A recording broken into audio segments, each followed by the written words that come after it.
Nick Dunlap is a winner on the PGA Tour as an amateur, taking the American Express this past week. So I wanted to do a podcast here, a little Nick Dunlap 101, get to know Nick Dunlap. And coming up, I have Paul Hodowanic, staff writer for PGATour.com, who was on the ground following Nick Dunlap the entire week. He's going to get into it. He thought he was going to be writing a story, a long-term story, maybe would show up at the Masters or something like that. And obviously, his week pivoted. He did amazing work. I was calling the action on the main feed and featured holes for PGA Tour Live on ESPN+. So I was following all of Paul's work during the week, making me seem smart, but he was the one actually doing the legwork on the ground.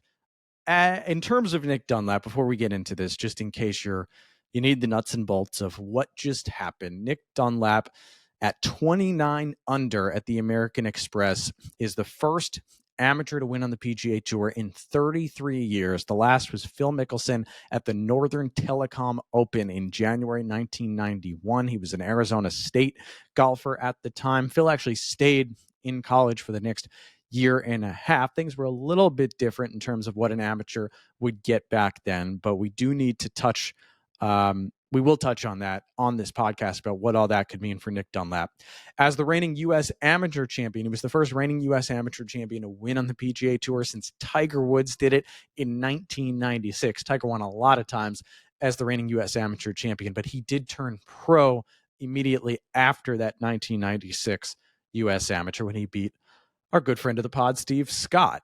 But we'll talk to Steve about that another time. So that was another record for Nick Dunlap. And then he becomes the youngest player to win a PGA Tour event since Jordan Spieth in 2013. Spieth was 19 years old. Spieth and Dunlap are the two youngest winners on the PGA Tour since World War II. So that gives you a brief idea about how impactful this was for Nick Dunlap.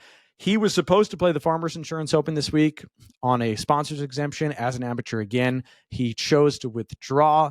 The Farmers Insurance Open starting on Wednesday. It's a Wednesday to Saturday tournament to avoid the NFC and AFC conference championship games on Sunday. So he would have had to really turn around things fast after all of the buzz of winning. So that is one reason to take a break. The other reason is that he's going to be faced with a very critical decision right now to decide if he should turn pro or not.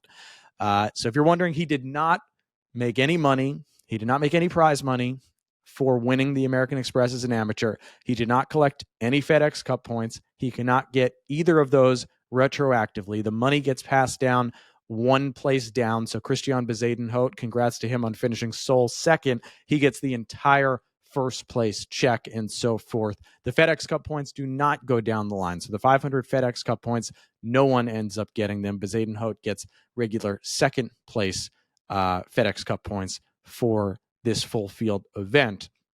But now Nick Dunlap has a decision to make. He can choose to turn pro at any point in the 2024 season and immediately receive membership on the PGA Tour in 2024, immediately receive membership through 2026. And because he won an event in this calendar year, he would get into every signature event. But he does have to turn pro before those signature events. He cannot play as an amateur. Signature events will only be for full card-carrying PGA Tour members this year. So he will not have that option. If he wants to play in those signature events, if he wants to play the AT&T Pebble Beach Pro-Am in a week and a half, if he wants to play the Genesis Invitational in a few weeks and so forth, he has to choose to turn pro before then. So he would have to be telling his Alabama teammates, hey, I'm not going to be a part of our run for an SEC championship and for a national championship this year. I've got to go follow my dream and play on the PGA Tour. He also does have the opportunity, again, through 2024, he can choose to turn pro at any point. He can, after the 2024 season, he'll have a 30-day period where he can decide to go pro and take on PGA Tour membership for 2025. And if he doesn't do that, then after 2025, he would have another 30-day period to decide to go pro and join the PGA Tour for 2026. Regardless, he is exempt on the PGA Tour through 2026. And if he doesn't choose to turn pro immediately, he can still play full field, so non-signature, full field PGA Tour events. However, he would not be able to win prize money or FedEx Cup points as an amateur, and he has to max out at 12 there. That is what Phil Mickelson did back in 1991 through 1992. He remained an amateur, and he did play PGA Tour events as an amateur, but didn't collect any prize money. Also, if you're thinking about the majors, he had qualified, Nick Dunlap had qualified for the Masters, the U.S. Open, and the Open Championship by way of winning the U.S. Amateur last year. Him and Tiger Woods are the only players to win the U.S. Junior Amateur and U.S. Amateur during their amateur careers. By winning this, he reclaims another Masters exemption, and he also claims a PGA Championship exemption should he choose to go pro. So he wouldn't lose the Masters, he wouldn't lose the U.S. Open, because there's been a new rule in the last 3 years now that the U.S. Amateur champion, not the runner-up, the champion, can turn pro and still play in the U.S. Open. So basically, all he'd be sacrificing is his Open Championship entry. However, he just moved all the way up to 68th in the world, and in doing so, top 50 do qualify for the Open Championship, top 50 in the official world golf rankings as of roughly a week, 2 weeks before. So if he does choose to turn pro and play in the PGA Tour and inches that world ranking up, he can pretty easily, if he plays the way that we expect him to play, qualify for the Open Championship. So he could be in all 4 majors this year. He could be in signature events this year. The choice is his for Nick Dunlap. But let's get to know Nick Dunlap a little bit better. Paul Hodowanic from PGATour.com, who covered the story all week, he's coming up on Eyes on Golf right now. I got to admit, I said it, before we got on, it was a little bit of I wasn't familiar with your game. But Paul Hodowanic for PGATour.com was at the forefront of everything Nick Dunlap, it feels like, this week. So, Paul, I feel like I needed to have you on to get the inside story here. So thank you for making the time. As you are between trips, you were at PGA West, then, you made a nice little stop at Riviera to play yesterday on Monday, and now you're going to be at Torrey Pines today. So a nice life you're living right now. Yeah, my own little West Coast swing. I'm enjoying it. First time south of LA for me these first couple weeks. So enjoying seeing PGA West for the first time, Riviera obviously for the first time, now down to Torrey, and we got quite the winner at PGA West as well. So no complaints by me so far. Yeah, you might have thought that he was coming with you to Torrey, but he's not. Nick Dunlap, obviously winning, becoming the first amateur in 33 years to win on the PGA Tour, does so at the American Express. He's out for right now of the Farmers Insurance Open. We're going to have to talk a lot about what that might mean, but really, I want to get to know, we're all trying to get to know Nick Dunlap a little better right now. And for you, I want to hear, what was your week like? Because I know as early as Friday, maybe Thursday, maybe earlier in the week, you were on the Nick Dunlap story before he was necessarily right there fighting to win. So what went into all of this that you went in? What did you do? What was the week like at PGA West? It's funny. I actually talked to him Thursday after his first round. I think he shot maybe 7 under. At that point, amateur shoots 7 under. There's guys ahead of him. I think ZJ was leading at 10 under. So not really thinking he's going to last. He's missed all his previous cuts. I mean, 2 are U.S. Opens, so those are harder setups, and then he missed in Bermuda this fall.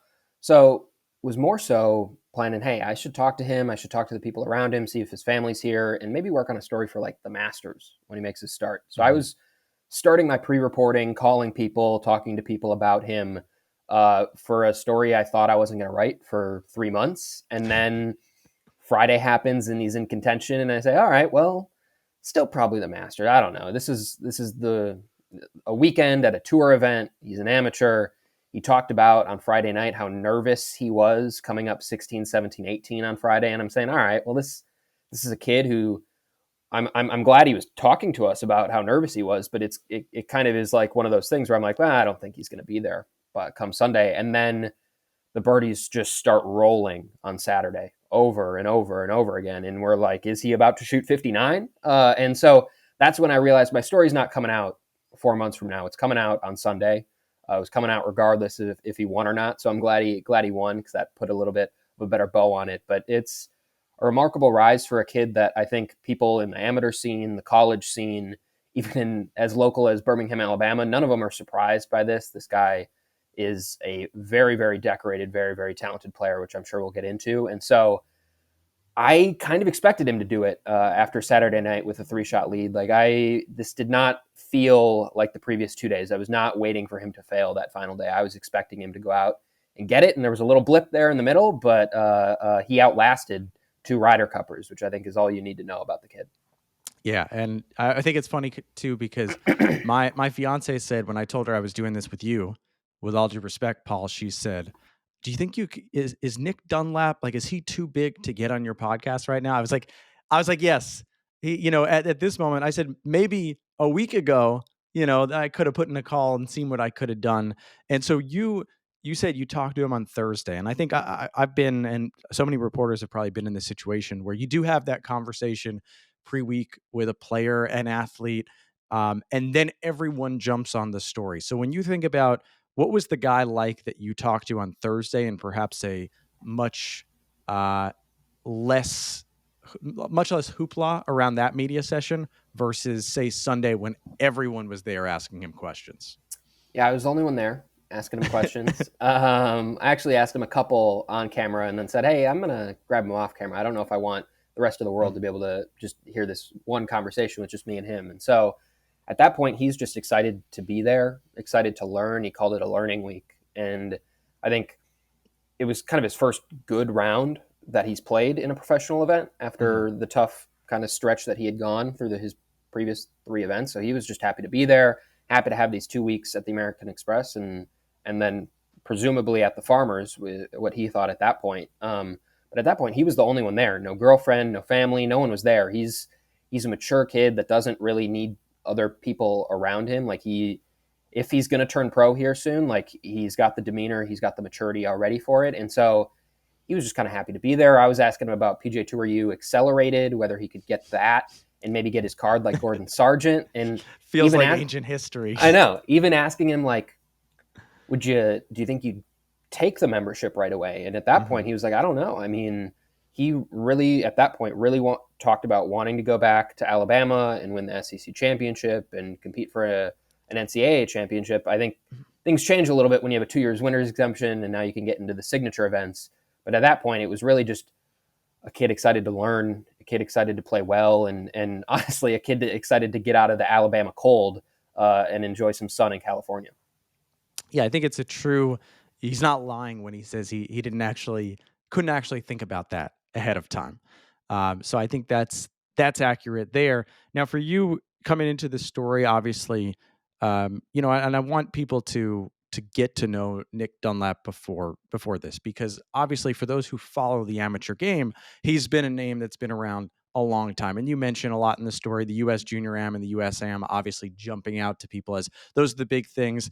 Second team All-American at Alabama. This is all the ingredients for an obvious PGA Tour player. You go all the way back to the 59 that he shot as a kid, beating the rest of the field by 13 shots. So there's a lot there. What did you know about him as a player and a person coming into this? I follow a little bit of amateur golf. You can count me as someone who is locked in the week of the U.S. Amateur, that's locked in the week of the Walker Cup, and that follows the college game very sparingly. So I knew of Nick Dunlap. I knew that he was kind of a match play killer in terms of what he did at the U.S. Amateur and a guy that was super competitive. But I didn't know a lot about, that he is touching 186 ball speed regularly, that he just absolutely pounds the ball. That I learned quickly when I started following him on Friday. Wasn't really sure what his demeanor was like as a person. Really just more so knew that there was talent there. And that was pretty much all I knew. I mean, at that point, he was the number 3 ranked amateur. I've talked to Christo, talked to Gordon, talked to some of the guys behind him and kind of know their level. And I would say they're great, but none of them I would expect to necessarily contend in a tour event. So certainly wasn't expecting that. Now, there are a lot of things about his life that we've learned as the week has progressed that before any of this, whether it was a lot of what you mentioned in your story, which I just want to shout out to everyone out there. I think it was let me get the exact name here because it was Inside the Rise of Nick Dunlap. Dunlap. So I think that's there's a big deal there in terms of you talk about everything from growing up as a youth, being at Greystone in Birmingham, being a middle schooler who used to take money off of the pros. They had to tell the head pro to stop letting him play them, stop being in events because they couldn't beat this middle schooler. And then you've got, I think the fact that you talked about the NFL, I had it wrong before. It's the NFL's, I think it's is punt, it pass, and kick. pass, Punt, pass, and kick. I don't know. punt, pass, and kick, whatever it is, Iteration of those three words. that he was a part of that growing up, the NFL punt, pass, and kick. So as a third grader, he qualified. We hear so many things about him included, about being focused on golf, but clearly this guy was an athlete. Yeah, I think there's video on YouTube of a 8-year-old Nick Dunlap that I watched kicking a football, I think like 40 yards or something like that. And it was posted by his mom on YouTube, and the mom says it's a record. So I don't know if we can write that into the official records. But at least at that point, it was a record for an 8-year-old punting a football. And so, yeah, you talked to his now Alabama golf coach. He said he could probably be on the baseball team at Alabama right now. Got a great arm. Football, he was a football player, kind of a build of a quarterback. Obviously has a leg to him. So it's just a kid that was a natural born athlete. And I think one of the important things to know about Nick Dunlap's story is the reason he's not a baseball player, a football player, or if he lived up in Minnesota, was a hockey player. It's really because of where he was and where he was surrounded in the community that he was around. I mean, he lived 100 yards off the sixth green at Greystone and would go at night and hit wedges from the fairway of the sixth green, or from the fairway onto the sixth green, and the greenskeepers would come out the next day, or the agronomy team would come out, and there'd be a crater in the middle of the sixth fairway because the kid is just beating wedges.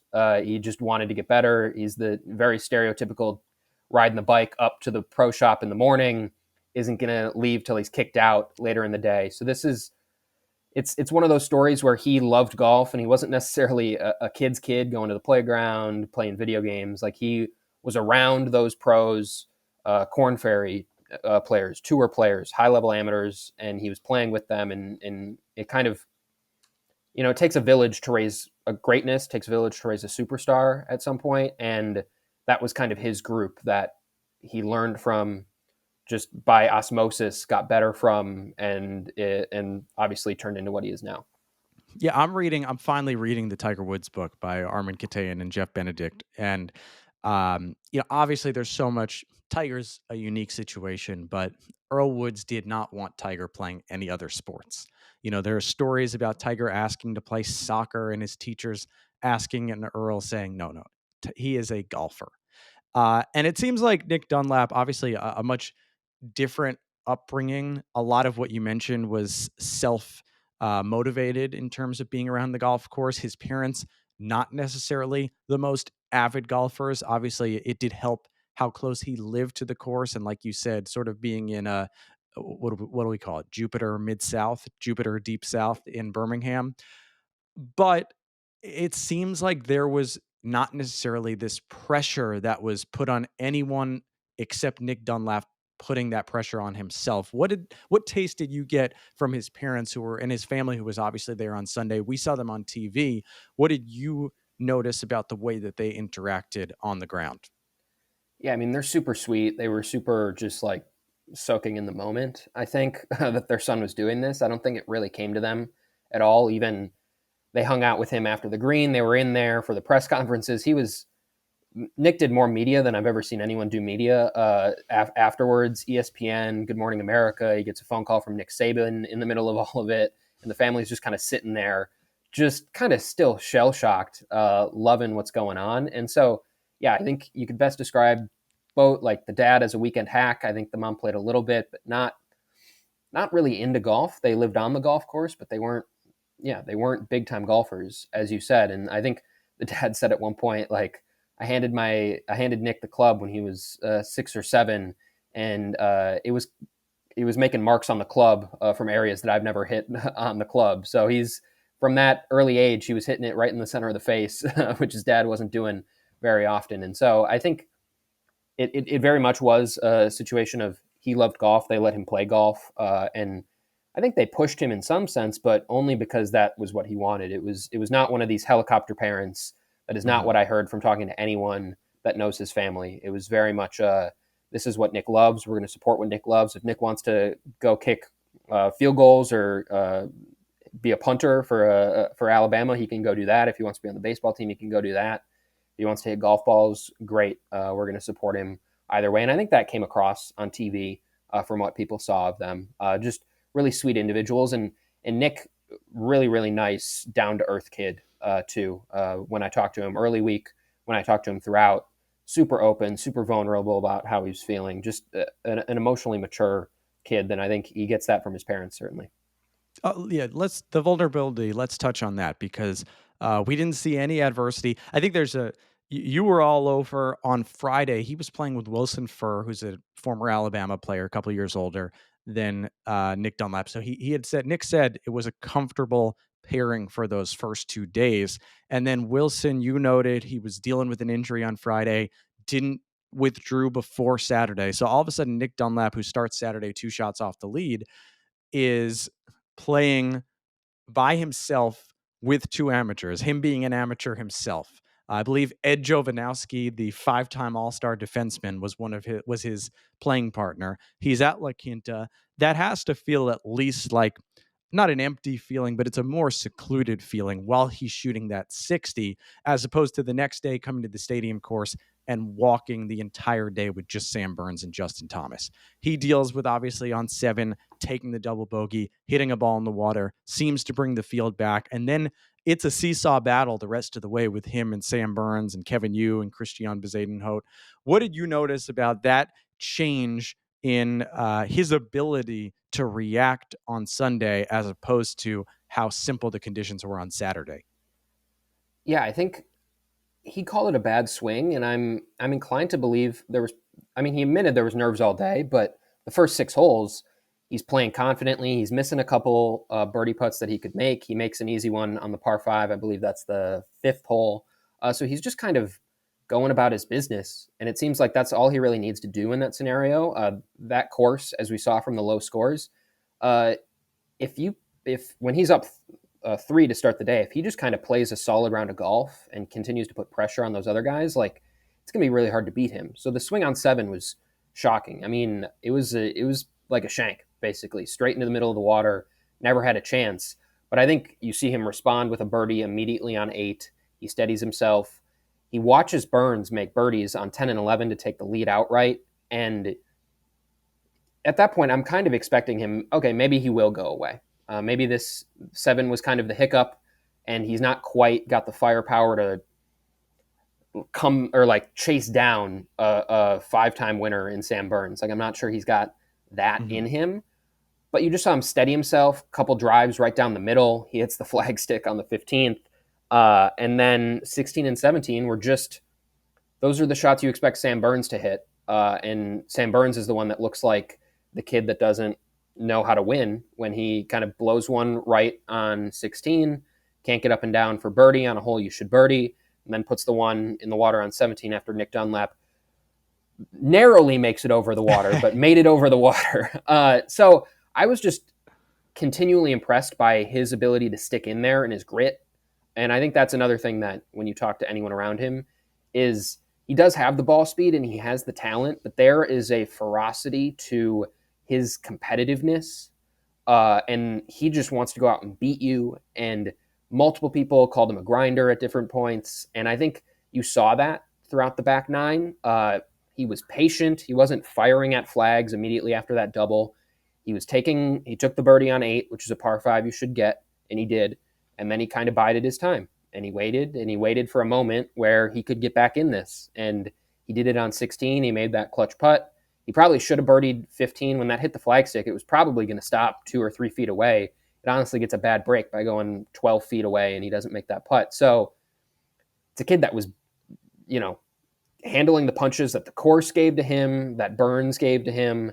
It was really impressive, and I don't think his demeanor changed really at all throughout that point. He is calm, cool, and collected on the course. You don't see much emotion from him at all, I guess, until the 18th putt or the 18th green when he makes that putt. But he is stoic, and he just kind of bided his time. And so I think that's what I'll remember, that stretch from 8 to 15 when he's down and not a lot is going for him, but he's not putting one in the water like Justin Thomas did. He's not making a sloppy three putt. He's sticking it out and just waiting for a moment where he can get back in it. Burns opened the door, and Dunlap went right through it. I'll give you this, Paul. This was in your story about that competitiveness. You were talking about his coach, Jay Sewell. You said that Sewell said Dunlap has an incredible way of competing without being personal. And then you said there's a humility and a refreshing vulnerability to Dunlap. He isn't a robot. He will admit there are nerves, as he did after his second round of the American Express. I think that's important, because how many players do we see who are robots now, right? And I think that Nick Dunlap, you could sense some character in the way that he played the game. He wasn't phased by what was going on, but it didn't necessarily feel like he was totally in robot calculated golf mode. It felt like he was in the moment, which I think was important as a fan to relate to and to understand. And like you said, Yeah. that release of emotion after that, the raw emotion of feeling like this was, not just a job, not just to show up, do my job, and get out of here. It felt like there was something riding on those shoulders.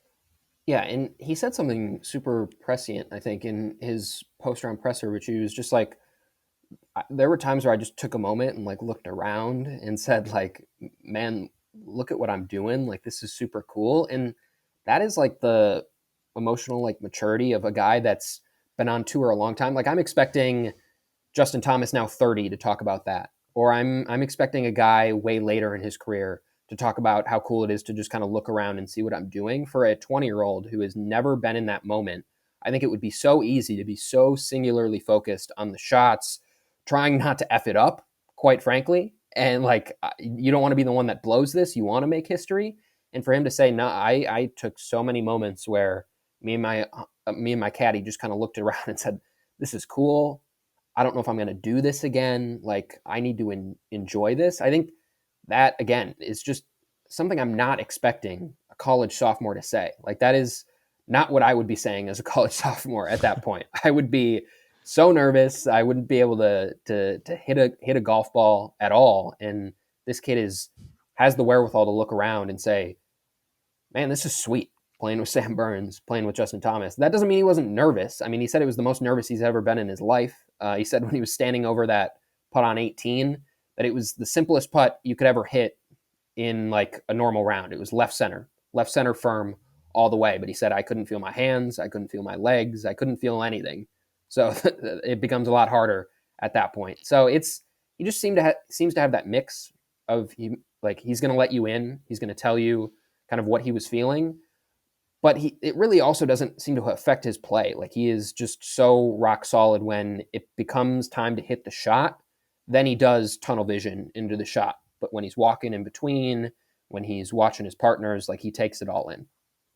Well, I think he also, at least probably about 10 to 15 minutes before that putt, thought he was going to be able to two putt on that green. So it was maybe the nerves popped up. Like, talking about Justin Thomas, he said, you mentioned the U.S. Opens, and he made a joke to Justin Thomas coming up 18 that he had hit a fan on basically every hole at the U.S. Open. That's how erratic he was there. And then to Justin Thomas, I do think, I don't know if it was gamesmanship or before the final round, he said something about, when I was 20, when I was that age, I was just doing Q school here or something like that, which I thought was a subtle flex that was.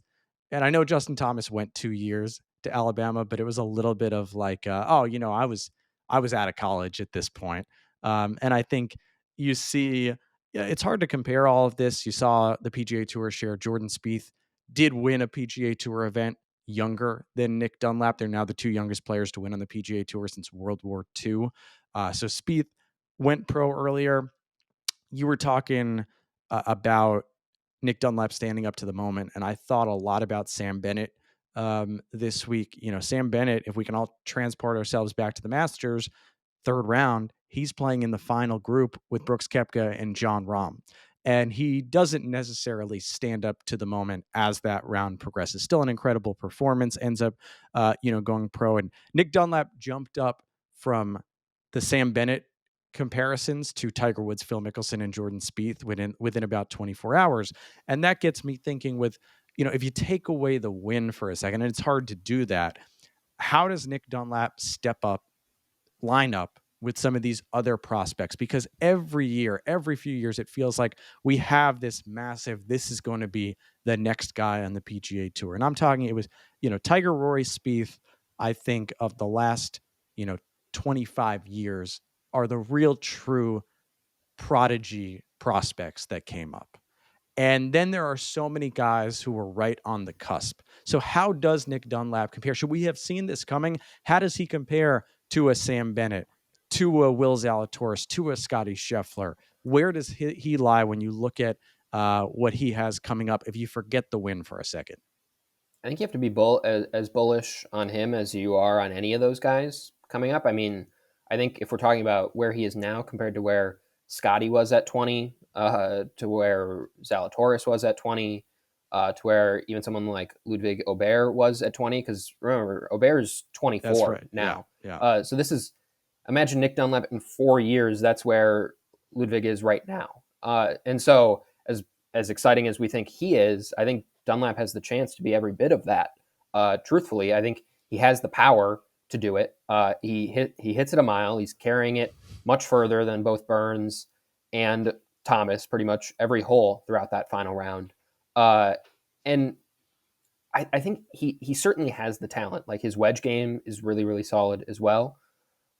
What stands apart is that competitiveness, and I think that's the drive. Like, I had one person say to me, like, he wants to rip your heart out on the course. And so I think a talent can get you a long ways, but I think that's going to be the X factor for Nick Dunlap. That's when unprompted people were comparing him to Tiger, which is such a dangerous thing to do to an amateur and a 20-year-old. And I don't want to put that on him. And I certainly wasn't like, well, how does he compare to Tiger? It was like, I've heard about his competitiveness a lot. And then as people are meandering through talking about it, they just happen to bring up Tiger and his competitiveness. And so when I think about how he stacks up to a Sam Bennett, when I think about how he stacks up to some of those guys, he obviously has the USAM win, which a lot of those guys do as well.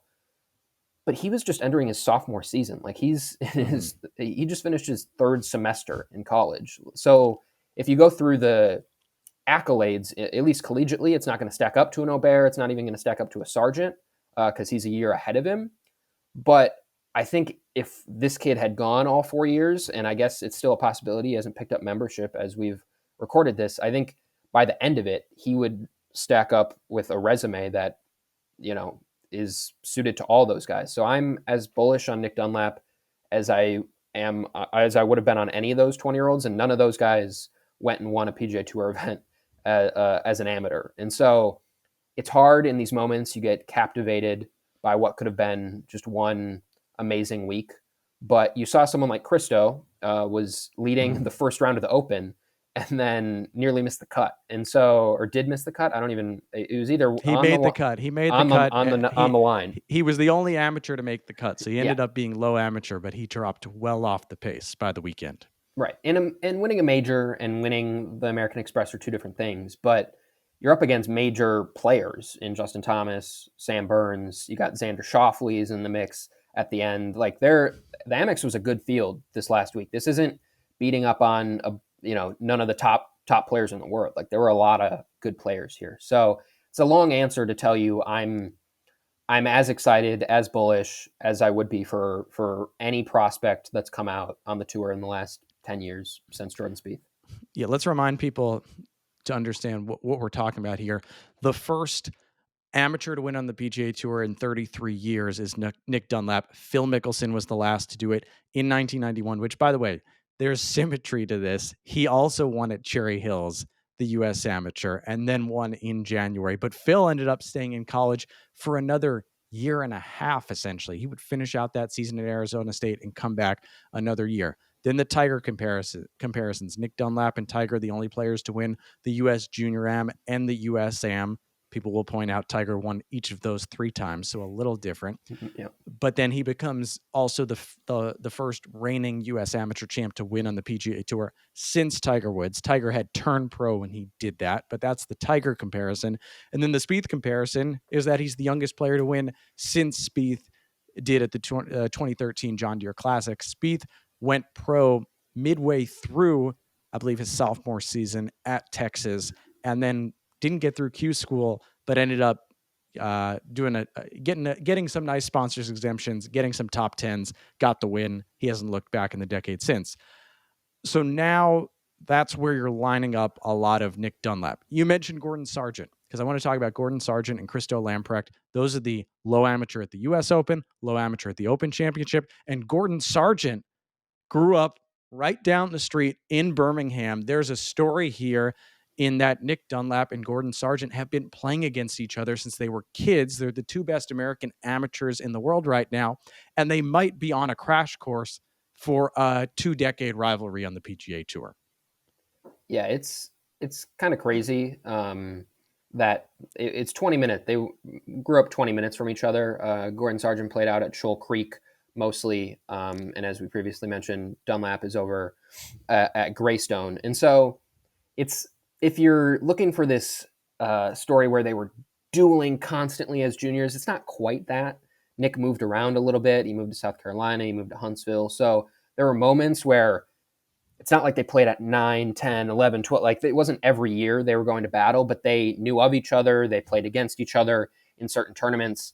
They went to Alabama's junior golf camp as 10-year-olds together. So there's moments in time where they're around each other and playing. And I think it could set off a rivalry, but it isn't one of these things where they necessarily want to one-up each other. Like, I mean, I'm sure they do, but it's certainly not like a rivalry in that sense where they don't like each other. They want to beat each other. They haven't spent that much time together, but they've been around each other. It's always been like the people in Birmingham are like, oh, what's Gordon doing? Oh, what's Nick doing? They're kind of setting their own records at their own different times and doing amazing things. And I think Gordon got notoriety first over the last 2 years for what he's done, and obviously getting the start in the Masters last year did a boatload to kind of up his profile. And so I think Nick's just kind of catching up now. But this is two kids. It's quite amazing that they live so close to each other, that they have this connection, and they are, I think, not close friends, but they're friendly with each other. And so it should set up kind of hopefully maybe a friendly kind of Spieth Thomas type relationship between them. They were paired together at the Walker Cup, so they know of each other, and yeah, it would be cool if we can get a Spieth Thomas thing from Dunlap and Sargent. That'd be the best case scenario. Yeah, they did get a point together at the Walker Cup, and also I think Gordon Sargent, maybe me reading between the lines, it feels like he was slightly ahead of Nick Dunlap. He slightly had the upper hand. He is a year older, but he slightly had the upper hand. And you kind of mentioned in your article, maybe Nick Dunlap, not a late bloomer, but it certainly feels like within the last 3 or 4 years, which in the scheme of junior golf, that's kind of late, that he has taken a leap to get to this point where he can be on Gordon Sargent's level, beat Gordon Sargent in the round of 64 at the U.S. Amateur. That was a big deal in the course of their history together. And now it feels like, if there was any one concern that they weren't right at that same level, they're right there together right now. For sure. And yeah, I think it's good to point out that I think the switch really flipped for Nick in 2020, 2021. At that point, he's the number one ranked like high school kid coming into college by Golf Week. So he's the top recruit.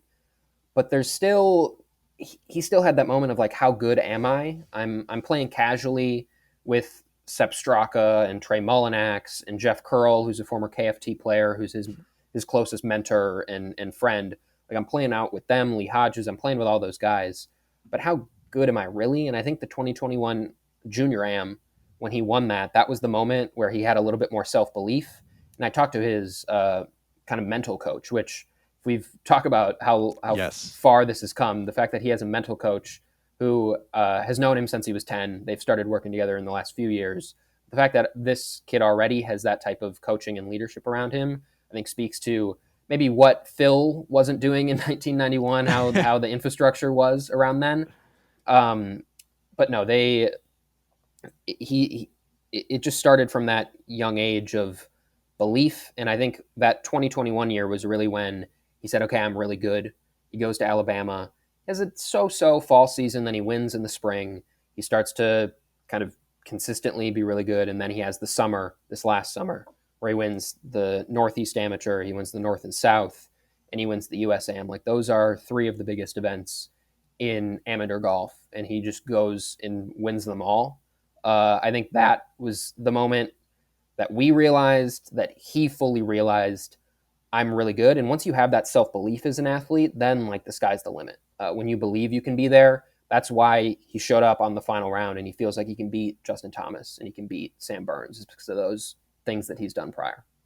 To put a bow on the Gordon Sargent argument, I do want to mention, for those who might not know exactly what we're talking about, Gordon Sargent's at Vanderbilt right now. He's an NCAA individual champion. He's the low am at the U.S. Amateur, at the U.S. Open, and he also is the number one ranked amateur in the world. So there is still very much an argument if you want to sit here and tell me Gordon Sargent is going to be better than Nick Dunlap.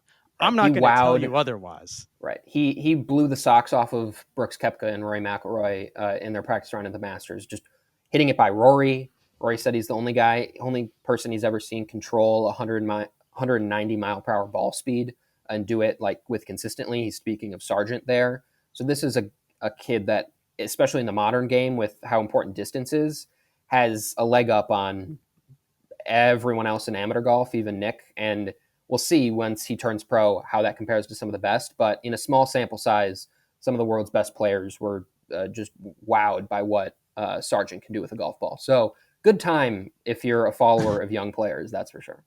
Yeah, you also mentioned Mickelson. I thought about it as I watched the highlights and saw Nick Dunlap shake Bones' hand.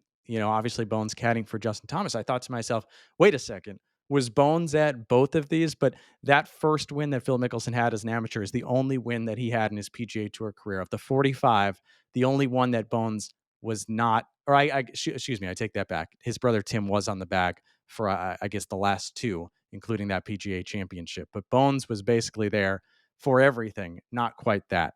I don't want to miss on the Brett McCabe, the sports psychologist, or I'm sorry if I'm getting that wrong for his official title, but someone who has been with, like you said, Nick Dunlap for going all the way back to since he was 10 years old. I watched him on Golf Channel yesterday break down some of the mental ways that they deal with everything. Kind of shows how prepared Nick was for the moment, that he has imagined himself in situations like this, every potential form of adversity that was going to pop up, he was ready for. I think Earl Woods did a version of this, not quite as maybe officially recognized by the medical field as much as Brett McCabe did with Nick Dunlap. But how do you feel? How have you learned about that mark on Nick Dunlap's life? Yeah, I think every kid pretends to have a putt to win the Masters and kind of has that moment. I think everyone does that, but it's like a drill for Nick in terms of what they imagine and what they work on. It's part of his preparation.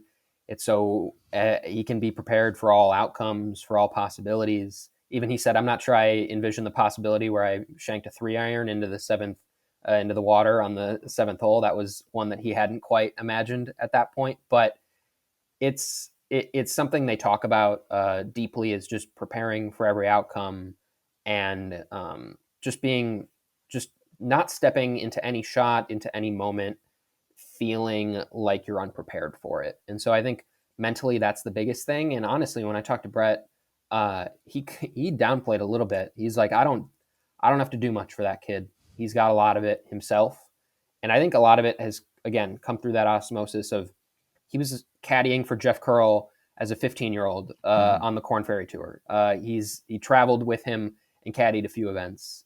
He is just constantly picking the brain of those tour pros. How do I hit this shot? How do I do this? That was as a 12, 13, 14-year-old. When you're doing that so young and it just becomes ingrained in how you grow up, you're just bound to mentally be able to handle these things, these moments, playing with those guys. He's been playing with pros since he was 10. So it's no surprise that when he's doing it at 20, with now all that he's accomplished in the amateur game, that he feels prepared for that. And so I think Brett just mostly, when I talked with him, talked about kind of his emotional maturity. I think his competitiveness, which he said comes from being an only child, entertaining himself, and kind of having that chip on his shoulder. I think it's more so a maintenance thing that they talk about.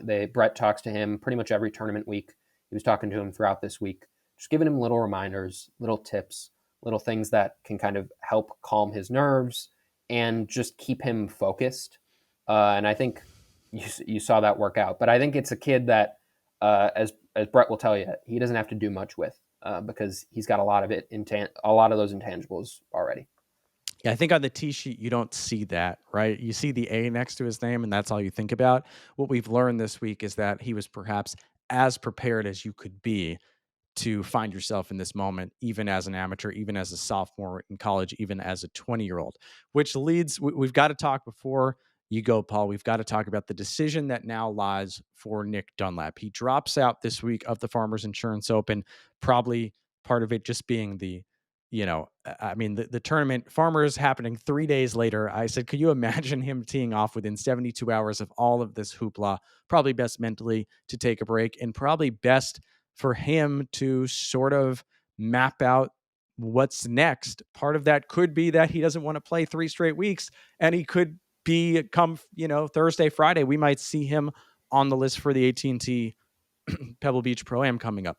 What happens for Nick Dunlap, for those who don't know, because he is now a winner on the PGA Tour as an amateur, he can take up membership at any point in 2024 for the 2024 season if he chooses to go pro. Could be next week, could be at the end of his college season, could be any time before the Tour Championship. He would then get membership, immediate membership in 2024. And no matter what type of membership he takes on, he has membership through 2026. The signature events are a big part of this right now. Maybe the best year for him to have done this. Who knows what would have happened if this was 2 years ago? But now he can get into every signature event as a winner this calendar year if he goes pro. He cannot play in those as an amateur. No non-PGA Tour members can play in signature events. So that is going to be something that he thinks about.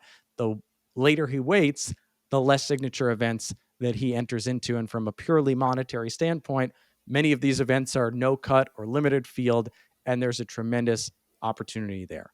If he does choose to leave, then I'm sure there will be a couple of his college teammates who will say publicly that they're happy for him, but perhaps there are some people within the Alabama community that would feel, I described it to someone as the top player on a college basketball team leaving right now. How would that team feel going into March Madness? He can also wait, and he can choose at the end of 2024 and at the end of 2025, he'll have a 30-day period where he can choose to go pro. And that would be for the following year. He can't decide in the middle of those seasons. He would have to decide before those seasons. And I know this is long-winded, Paul, but to finish up, he can also continue to play full field events, non-signature events, as an amateur, up to 12 events where, because he's a tournament winner, he can enter. That's what Phil Mickelson did after he won in 1991. He can keep entering events. He can't win money. He can't get FedEx Cup points because he'd be an amateur, but he can play them. So there's a lot there to map out. What happens now for Nick Dunlap? Yeah, I think Nick takes some time, hangs out with his family, and I think ultimately he'll turn pro. I would guess in the next week or two to play in those signature events. That's my expectation, not from talking to any of them in the last day or so, but just from what I can tell, that would be what I'm expecting. I think the latest it would happen is we go all the way back to what he told me on Thursday about wanting to win an SEC championship, wanting to win an NCAA championship. I can see a world in which he says, this all came on so fast. I kind of knew I might get my tour card through PGA Tour Accelerated by the end of this year. And I want to be in college just for one last semester. I want to hang out with my buddies for one last semester, and I want to go to try to win a national championship. So I think the latest would be like when we saw Ludwig turn pro this past year, where it happens right around that June mark, and then he plays the rest of the season. I think that's the absolute latest. I think the money is just too great at this point, and I think that would give him enough time to kind of have his send-off that he would like. That being said, I think with the carrot being dangled of Pebble and Genesis and all those tournaments, he still gets in. Normally, he had just finished second, he wouldn't be getting the exemption into the Masters. He wouldn't be getting all those major exemptions as a winner. He's going to get in the Masters. He's going to get in the PGA. He's already got the U.S. Open as the reigning U.S. Open or U.S. Am champ, which he can play regardless of if he turns pro. He still has that exemption. So I think it's just going to be too great to pass those things up. And ultimately, I would expect shortly that he'll turn pro. But it does. I do want to, like, if he does make the decision of I want to stick it out, I would caution anyone against going against that. I mean, he's going to make money. If he does that, he's going to make plenty of money through NIL and when he turns pro. And as someone who had my college experience cut off right when COVID started, where I missed pretty much my last year, I know what it feels like to kind of have that immediately flipped on you. And so for him, you saw the emotion in that bus, the video that went viral of all his teammates. Like, he loves those guys. I watched him watch that video and get tears in his eyes. Like, you can't discount the human element to it. And if he has all this internal confidence that I can play well whenever I turn pro, I'll make millions of dollars anyways. I don't need to be in these signature events. I can also see a world where he says, I'm just going to wait it out. But I can't imagine it would last past the end of this college season. I think on that, let's note, because of course everyone's going to say, how can we live in this age where an amateur wins a PGA Tour event worth $1.5 million and doesn't get the money? Just keep in mind that everything we just talked about, what he was able to claim jumping the line because he won, is an incredible, incredible value for him. And on top of that, he wouldn't have had his place in the field perhaps if he wasn't still an amateur, if he wasn't the U.S. amateur champion. So there's a little bit of a give and take there. And like you said, if he is who he is, he's going to make a ton of money.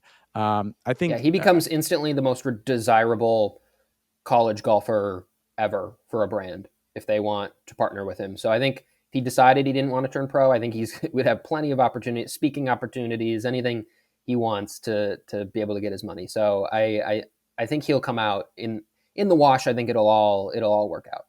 Well, I think to the point about NIL and, how many conversations have we had about money in golf over the last 2 years, right?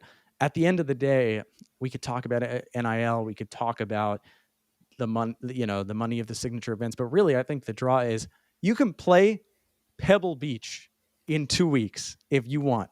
You can play Riviera. I know, Paul, you got to play it, but if you could play in a competitive sense in 3 weeks, if you so choose, you can play Phoenix in between if you want. So I think, I've been looking at it as if you were going to turn pro at the end of your sophomore year anyway,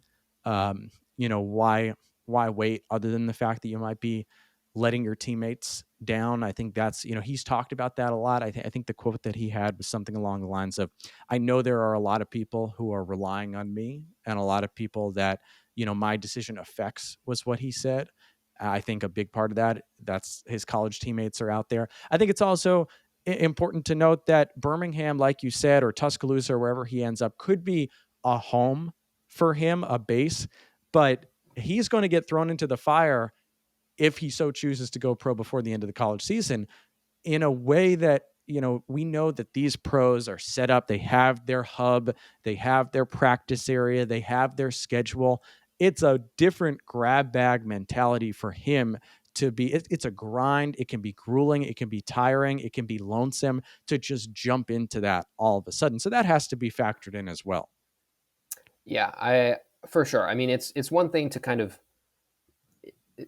plan, hey, I'm probably going to turn pro after this year. You have kind of months to figure that out. You have months to plan things out. At the end of the day, he's a 20-year-old kid. So there's a lot of logistics things that I'm sure his manager is going to have his hands full taking care of. But I do get the hesitation to, hey, can I take a breath? And I think that's what he's doing right now. If he played Farmers, he has no chance to take a breath.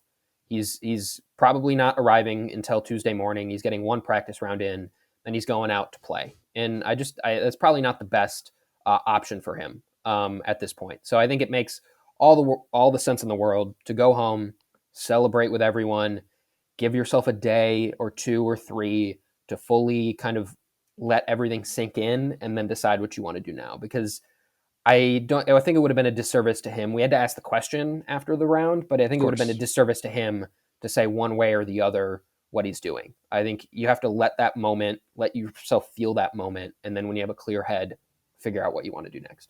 No, for sure. He needs to digest this, and I thought he handled that all appropriately, understanding the situation, and clearly a professional, even if he is not a professional in name yet. Paul, when you leave this week, when you go home years from now, when Nick Dunlap is a 3-time major champion and a 10-time PGA Tour winner, what are you going to look back on? What are you going to remember from the week covering him, the first amateur win in 33 years in a PGA Tour event at the American Express?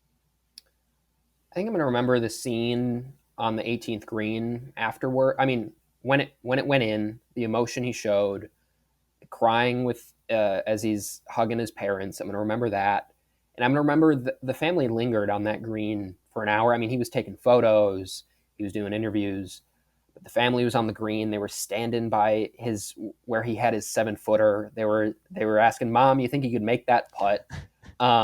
It was just a kid soaking in a moment that I think he hoped to dream of at one point in his life that came so much earlier than it did. And it was him soaking it in with his close family, his close friends who had all made it out there. And there was so much emotion in him at that point. And it was just a reminder of why I love golf, why everyone loves golf. And so that's probably what's going to stick with me. There'll be shots, I'm sure, the one that hits the flagstick, the putt on the last, even the chip that he delicately hit from down in the kind of the gully to get there. Like, all those shots will linger with me, but it's probably that moment at the end.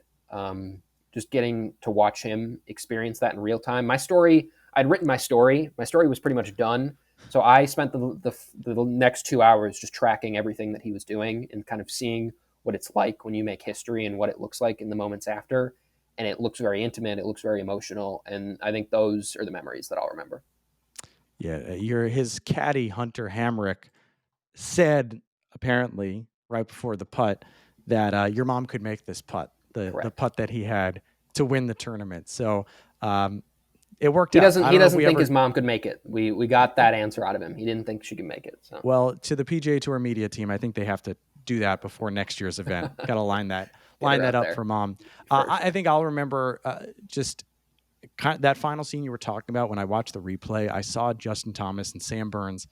They're the last to shake hands on the green, and Nick Dunlap is celebrating in the background. And the juxtaposition I thought about, an amateur winning who has homework to do tonight versus these two guys, Justin Thomas and Sam Burns, who played, like you said, on Ryder Cup and President's Cup teams together, make millions, tens of millions of dollars every year, and are kind of comforting each other, like, nice try, nice round. Like, they're playing the same tournament and they lost to this kid. That's always going to go with me. And I think also just covering this as calling the actual event.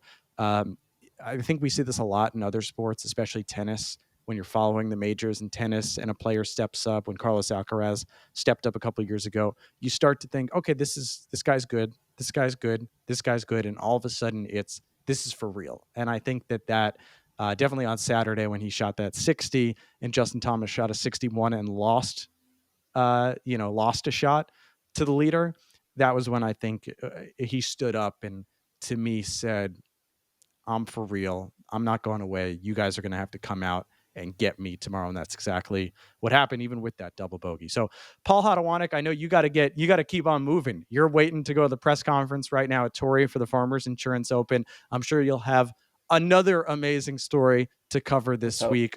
Awesome work for PGATour.com. Awesome work being at the forefront of this Nick Dunlap story this week. And thanks for being on Eyes on Golf. Thanks, Jeff. Anytime. Thanks to Paul for all of that information. I love it. As a journalist, as someone who has been, I don't get the opportunity nowadays to be on the ground like that, like what Paul was able to do. And it's amazing when you see those stories developing, the ones especially that you're on before anyone else and no one expects to be necessarily in the public eye the way that was. So awesome for Paul. Not a bad life he's living either, going from PGA West to Riviera to Torrey Pines. So he'll get on the next job. Like I said, now he'll have another story this week. Give him a follow. He's an awesome reporter that I wish that I had been following for longer. It's at Paul Hodowanic, PaulHodowanic. see. And Nick Dunlap, we'll see. Will he turn pro or not? Let me know what you think, and we will be following along here on Eyes on Golf and beyond. Thanks so much for listening, everyone.